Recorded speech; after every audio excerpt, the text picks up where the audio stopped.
Hello 11th grade children. I welcome you all to this e-learning platform. Welcome. Today let's see A Shot in the Dark written by Dr. Hugh Munro. In this story you can see how a man considers himself very smart and had made a mistake by misunderstanding a genuine youth. Okay, let's see how the story goes. Now today I introduce the important characters in the story. Okay, the first character is Philip Sletherby, a man who aspires to become a politician. Mrs. Salpin Jago, a rich and influential lady of high rank. The third person, son of Mrs. Salpin Jago. Fourth, Claude People Casey, a friend of Sletherby. Okay, so these are the main characters in the story. Now let's see how the story begins. Now here, Philip Sletherby, actually he has a great aspiration to become a politician. So what he is doing is, he is going to a place to meet a particular person called Mrs. Salpin Jago. Okay, she is a very rich and influential lady who holds a high position. Now Salpin Jago had already met Philip Sletherby in a meeting called Honoria. As Philip Sletherby is a new person, that is very fresh to the political side, political field, what he is doing is he want to get the favor of this lady. So they met in a small and friendly luncheon party where she asked him to drop down into her country house in the following Friday to Tuesday. Okay, those days she is available. So on those days she wanted him to come to his house for a what to say is like for a stay or for a day or 2 days for a stay like that, to have a very good meeting like that. So he is also willing because he want to get the goodwill of his hostess so that she could nominate him as an assured thing. If he gets her support, surely he would get a very good position in the political field. So what he is doing is, now he want to go to her house. So he is getting into the platform to catch a train. When he was waiting for the train to start, he met one of his friends from club and they had a small chat through the carriage window. Through the conversation, we could understand that he is going to visit Mrs. Salpin Jago for a weekend and they will have a good time. Through this visit, he could surely win a very good reputation for the parliamentary project.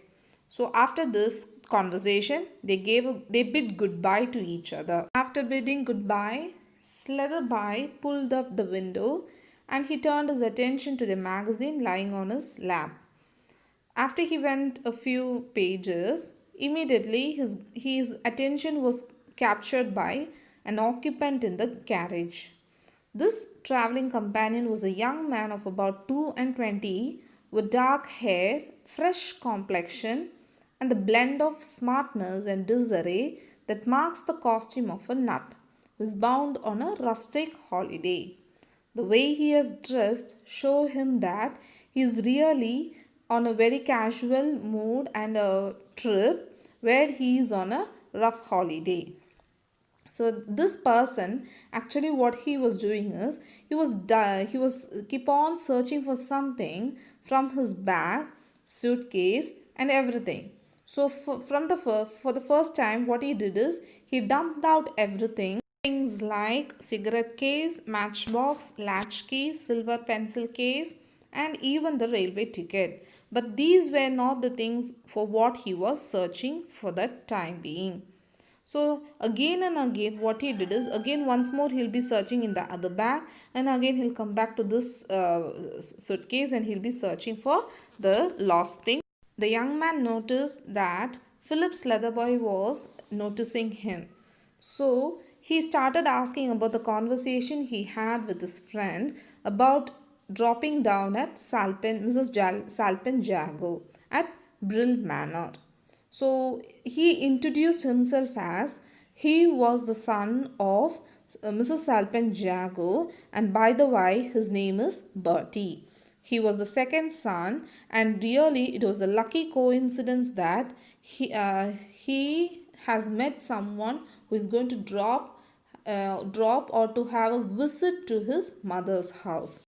Philip Slatherby wanted to know that what was the thing that youth was searching for so long time.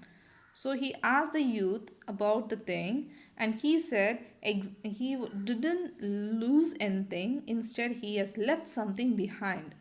He had come away without his sovereign purse with 4 quid in it. When he was about to start, what he did is he wanted to seal a letter. So he had to take his sovereign purse to to place his crest on it. So what happened is after sealing his crest, he just left it on the table where he was doing the work. By revealing his condition, the youth tried to borrow from Philip around £2.10 or 3 for reaching his holiday trip for fishing. So after the fishing, he will reach home. At that time, I will talk to my mother and I will return you back. So for 3 days he is going for the fishing. After the fishing, mostly that weekend, Mr. Philip will be there in the home. So he planned to pay back the amount what he had borrowed.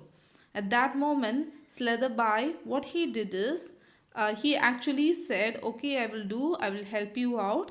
When the time comes for you to get on, I'll give you something.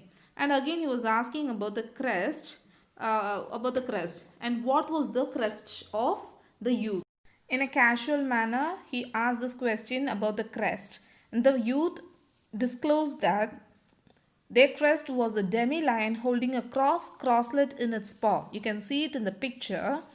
And this Philip will say, but when your mother wrote to me, that is when his mother wrote to him, he will just she will be using a greyhound, the crest of the greyhound. So what is the difference between that? You say that she is your mother, and you are saying you are using demi-lion crest, but she was using the greyhound crest.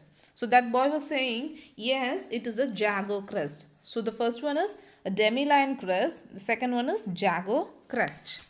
The youth clarified that they have the right to use both the crest, and this boy always used the demi-lion crest because they belong to the Salpens family. So his mother is from the Jago family, so they are using Jago crest like that. But Philip was not convinced by the answer. He started having suspicion in his mind very quietly. The boy said the next station was his station to get down. That is, he want to remind Philip about the lending the money. Immediately Philip, what he did is he was very suspicious, so thought of questioning him and testing him in a way by asking him how does his mother resemble, whether she resemble like him or not. The boy said she is supposed to be like me, and she has the same dark brown hair and high color, which is almost all her family members have the same complexion. Like this, the boy introduces his mother, and he said goodbye to the friend, and he's about to get down from the carriage because he has almost reached his stop. This man immediately opened the carriage door and kept a suitcase near to the platform, and he said, I have no intention of lending you £3 or 3 shillings even, because I know I was right, because I had a suspicion that when you said about the crest, it really was a contradictory one, and when you said about the appearance of Alpenjago, it was really contradictory. So when I asked about her appearance, it was really, my suspicions were confirmed that you were not genuine in your expression, and somewhere you were about to trying to cheat me. Actually, last Monday I met her in a lunch, and she was a pronounced blondie. When the boy heard this, he was shocked to hear this, and actually he was not trying to cheat this man, but still what he did is whatever he knows, and whatever he knows about his mother, he was sharing with him. The one thing was, he was shocked to know that he was not lending him any money, which made him to had a very bad holiday. Through the remaining journey, he was really happy to share the entertaining story as how clever and smart he was to be away from the little trap from the youth who was casting on him. He was really happy to share with the attentive audience of a dinner guest who were really listening to him carefully about the story of the youth and the counter of the youth and the Philip's leather bag. When Philip reached his destination, he got on from the train and he met Claude People Casey. They was really happy to meet each other, and they reached the car waiting for them. When Philip saw Casey's car, it was really a sumptuous looking vehicle, and it was really elegant, comfortable, and it was well known for its locomotive power. He was looking at it very astonishingly, and it appeared to be an enormous wheel structure combining the features of a hotel lounge and an engine room. As he was admiring this vehicle, his eyes were fixed on the door panel on which there were two crests. Okay, the crest. The first one is a greyhound currant crest, and the second one is demi-line holding in its paw a crosslet, which the youth was introducing about his family crest. He was astonished to see this, and he was completely in silence to know that what is the reason behind having two crests like this. Philip, who was completely immersed in the thought of talking about Mrs. was very silent by appreciating her and praising her as brilliant woman, level-headed, clear thinker, knows exactly when to take up an individual or a cause, exactly when to let him or it drop. Like that, he started praising her. And at the last moment, he said, but she was really made her good appearance too, till she made that idiotic change. She was really good looking. That is, she was really good looking only when she made that idiotic change. When Philip heard this word change, he asked what change she had done. You don't know what she had done?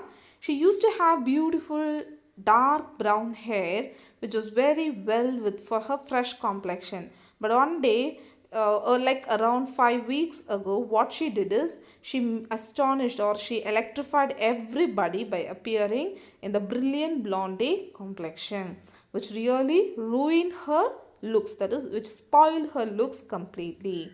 So that's what mattered to you, why you're looking so ill. I hope you can understand the reason for his illness or looking ill of Philip's leather bag. Okay, so I think you can understand, or you can guess the reason. What is the reason behind it? Because he has really created an enemy by rejecting his plea for help. So that would really spoil the reputation of his, or reputation in his political field. Okay, so surely a mother will not help a person who has not helped her son or children. In fact, Philip was in a very good mood to have a good visit, that is to drop down at Mrs. Alpenjago's house for a visit. Now he is not knowing what to do, as he had done a great mistake by misunderstanding a genuine plea of a youth. So hope you understood the story of Mr. Philip Slatherby. Okay, a shot in the dark. Thank you. Have a nice day.